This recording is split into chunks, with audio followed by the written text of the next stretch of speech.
তেলের মধ্যে এটার সাথে আমি কাঁঠাল বিচিও এরকম করে। আসসালামু আলাইকুম, কেমন আছেন সবাই? আমি ভালো আলহামদুলিল্লাহ।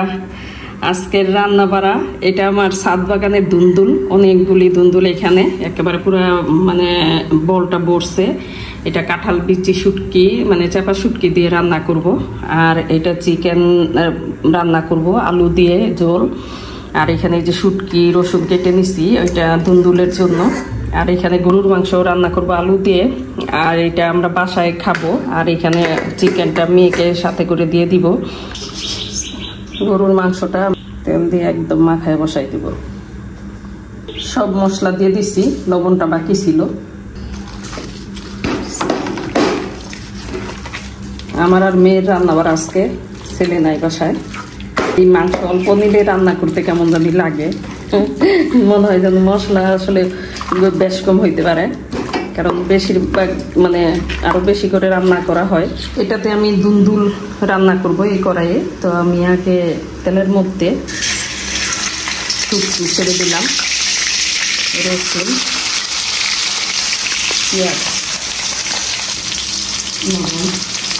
তেলের শুটকিটা দিলে তাড়াতাড়ি খুলে যায়, সময় লাগে না। এগুলো গরম করে শুটকিটা আগে দিলাম। মরিচ গুঁড়া একটু বেশি করে, হলুদ গুঁড়া, অল্প ধনিয়া গুঁড়া। মশলাটা কষানো হয়ে গেছে, এখন এটাতে আমি দুন্দুল দিয়ে দিব। দুন্দুল অনেকগুলি এখানে, মাশাআল্লাহ, এটা ছাদ বাগানের দুন্দুল। এটার সাথে আমি কাঁঠাল বিচিও এরকম করে কোলে নিছি, কাঁঠাল বিচিটাও দিয়ে দিলাম, কারণ কাঁঠাল বিচিটা একসাথেই দিয়ে দিছি। নতুন কাঁঠাল বিচি, এগুলি দ্রুতই সিদ্ধ হয়ে যায়। আমার কাঁঠাল গাছে কোন জায়গায় পাখি কিচিরমিচির করতেছে, কোন জায়গায় যেন। মাশাআল্লাহ এতগুলি হয়েছে, আর এই ভাজিটা খেতে এত মজা, অনেকগুলি হয়েছে। অবশ্য কমে যাবে। আগে এটা আমি কি ছিলে ধুয়ে নিছি যেন পানি কম উঠে, কারণ এখানে অনেকগুলি পানি তো উঠবেই, মানে কাটার পর ধুই নাই। এখানে এটাতে আমি পেঁয়াজ দিয়ে দিলাম।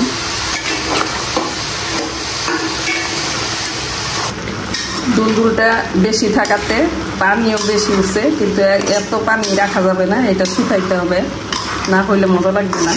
এটা খুব জোরে জালে শুকাই দিতে হবে পানিটা। মাংস মানে আলু থাকতে হবে, আলু না থাকলে মাংস পছন্দ করে খুব কম। তো উমাইয়ে তাও পছন্দ করে, উমা একদমই পছন্দ করে না। তো উমায়েরও আলু অনেক বেশি পছন্দ করে। তাকে মাংসে গরম পানি দিয়ে দিলাম, এখন ভাজা জিরা গুঁড়া দিয়ে দিলাম। এই ভাজিটা শুকনা করতে হয়, তো পানি অনেকটাই শুকাই গেছে। এইটাতে মানে কাঁঠাল বিচি দিছি, তো একটু পরে দেখা যাবে যে কাঁঠাল বিচিও পানি টেনে নেবে। তো আর একটু ভাজা করে নামিয়ে ফেলবো।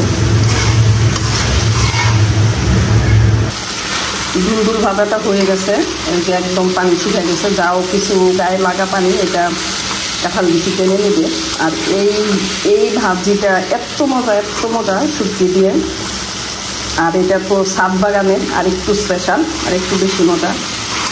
আলহামদুলিল্লাহ কতগুলি হয়েছে একসাথে। তবে বেশি কাঁঠাল বিচি দেওয়া যাবে না, বেশি কাঁঠাল বিচি অবশ্যই কাঁঠাল বিচিটা দুন্দুল থেকে কম হইতে হবে, না হলে খেতে মজা লাগবে না। তো আমার এই রান্নাটা শেষ হয়ে গেছে, এখন নামাই নিব। সেটাতে আমি মুরগি রান্না করব। সব মশলাটা একসাথে দিয়ে দিলাম, আদা, রসুন, হলুদ, মরিচ, ধনিয়া। একটা পেঁয়াজ আস্ত চলে গেছে, তারপরে আস্তে খাচ্ছি। 3 চুলাই ব্যস্ত, 3 চুলাই মানে রান্না চলতেছে। এখন গরুর মাংসটা এই পর্যায়ে আছে, আর এটা মুরগির মাংসের জন্য পানি দিলাম গরম হওয়ার জন্য। এখন এই মশলাটা কষানো শেষ, এখন মুরগি দিয়ে দিব।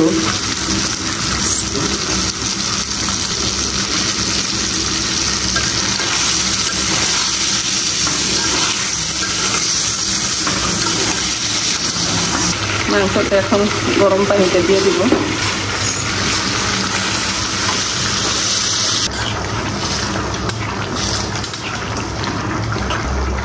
ভাজা জিরা গুঁড়াটা দিয়ে দিলাম।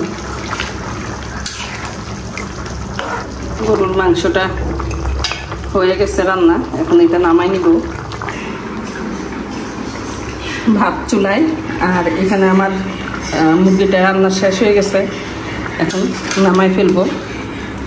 একটু জোল জোল, আর একটু জোল থাকলে হয়তো ভালো হতো, কারণ মেয়ে এটা ফ্রিজে রেখে খায়।